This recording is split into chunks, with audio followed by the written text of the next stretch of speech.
ছুটির সকালে আজকে আমরা চলে এসেছি রাজশাহীর টিবাদ এলাকায়। সকালবেলা বেশ সুন্দর একটা আবহাওয়া বিরাজ করছে, খুব বেশি রোদও না, আবার খুব মেঘাচ্ছন্ন আকাশও না। কি যে ভালো লাগছে। এখানে আসার পর দেখছি অনেকেই এসেছে হাঁটাহাঁটি করার জন্য। এখানে পদ্মার পাড়ে সকালে সবাই হাঁটতে আসে।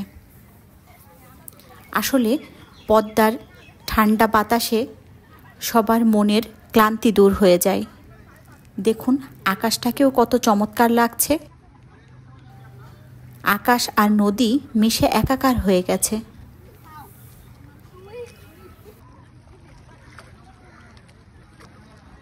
পদ্মার ঢেউয়ের যে কি শব্দ শোনা যাচ্ছে, ঢেউগুলো আছড়ে আছড়ে পড়ছে কিনারে। খুব জোরে জোরে কিন্তু এই ঢেউগুলো আছড়ে পড়ছে আর অনেক শব্দ হচ্ছে, মনে হচ্ছে সমুদ্র।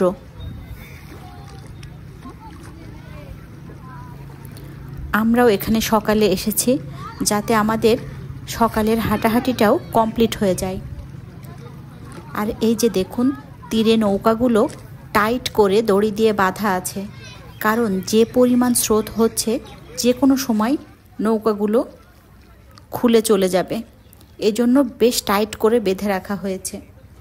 আর এই দিকে যে বসার বেঞ্চগুলো আছে সেখানে বেশ কিছু মানুষ বসে গল্প করছে। আমরা হাঁটতে হাঁটতে ওই দূরে যে গাছ দেখা যাচ্ছে যেখানে নৌকাগুলো বাঁধা আছে ওখানে চলে যাব। তার আগে দেখুন সামনে ঢেউগুলো কিভাবে চিকচিক করছে।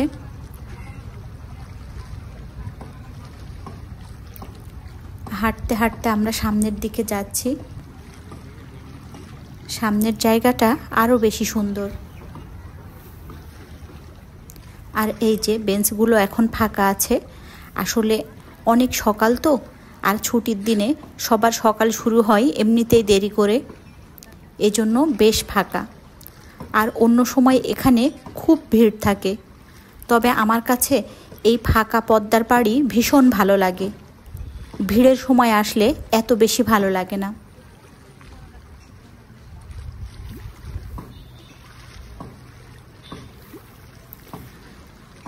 এমনিতেও এই পদ্মার তীরে নৌকা থাকে, তবে এখন একটু বেশি নৌকা দেখা যাচ্ছে। এত নৌকা বর্ষা ছাড়া অন্য সময় দেখা যায় না।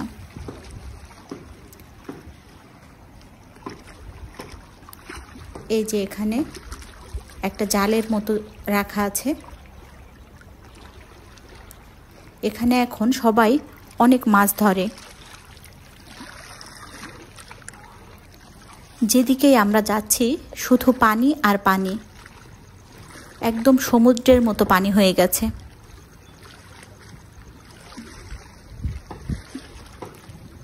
এই বাঁধ যদি না দেওয়া থাকতো মনে হয় এই পানি পুরো রাজশাহী শহরকে প্লাবিত করে ফেলতো।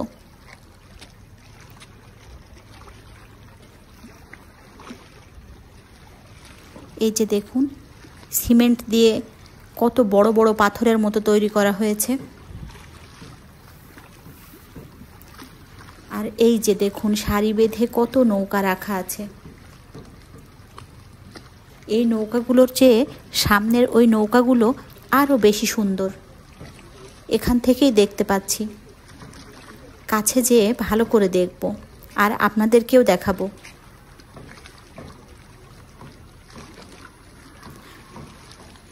পানির শব্দ শুনতে কিন্তু খুবই ভালো লাগছে।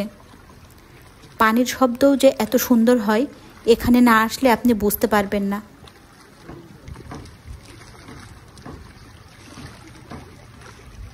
সকালবেলার পরিবেশ এমনিতেই মনোমুগ্ধকর, আর সাথে এই পানির শব্দ, দুটো মিলেই ভীষণ ভালো লাগছে। এখানে আজকে বেশ কিছুক্ষণ থাকার জন্য প্ল্যান করেছি।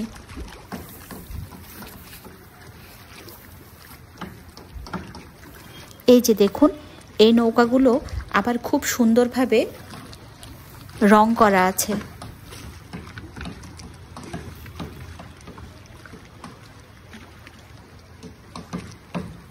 কোনোটা হলুদ কালার, কোনোটা গোলাপি কালার, এজন্য এগুলো দেখতে কিন্তু খুব বেশি ভালো লাগছে।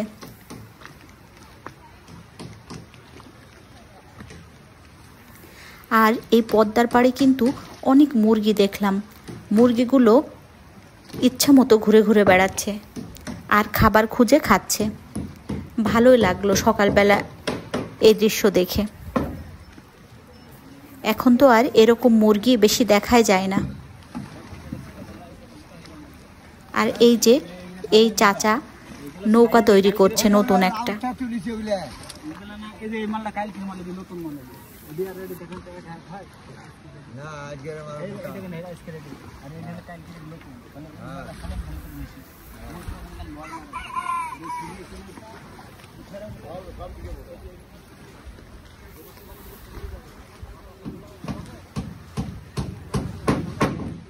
এই পদ্মা নদীকে ঘিরেই অনেক মানুষের জীবন এবং জীবিকা গড়ে উঠেছে।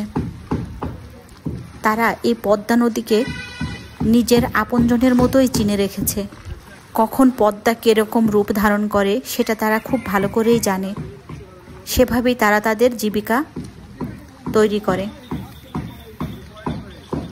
কখনো নৌকা বানানো, কখনো মাছ ধরা। এছাড়া এই পদ্মা নদীর পাড়ে বেশ কিছু দোকানও আছে।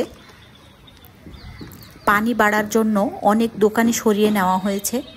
তারপরেও অনেক উপরে যেগুলো চায়ের দোকান ছিল সেগুলো আছে। অনেক মানুষ সেখানে বসে চা খাচ্ছে। আর এই যে এই কুকুরগুলো সব সময় পদ্মার পাড়েই থাকে।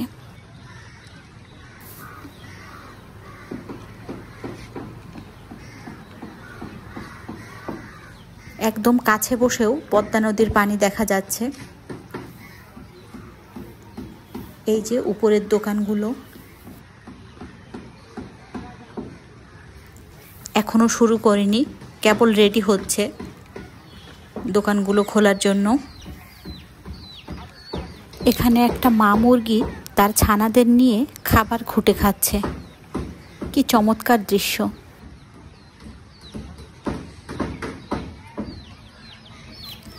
এদিকে একজন বাবা আর মেয়ে এসেছে। মেয়েটি তার বাবার কাছে বায়না করেছে পানিতে পা ডুবিয়ে দেওয়ার জন্য। বাবাটি খুব যত্ন করে পানিতে পা ডুবিয়ে দিল মেয়েটির। মেয়েটি খুব খুশি হয়েছে। আসলে বাবা মেয়ের সম্পর্ক খুবই মধুর হয়। সকালবেলা এসে অনেক সুন্দর সুন্দর দৃশ্য দেখলাম, খুবই ভালো লাগলো। আজকে এই পর্যন্তই। আপনারা সবাই ভালো থাকবেন, সুস্থ থাকবেন। আর ভিডিওটি ভালো লাগলে চ্যানেলটি সাবস্ক্রাইব করবেন।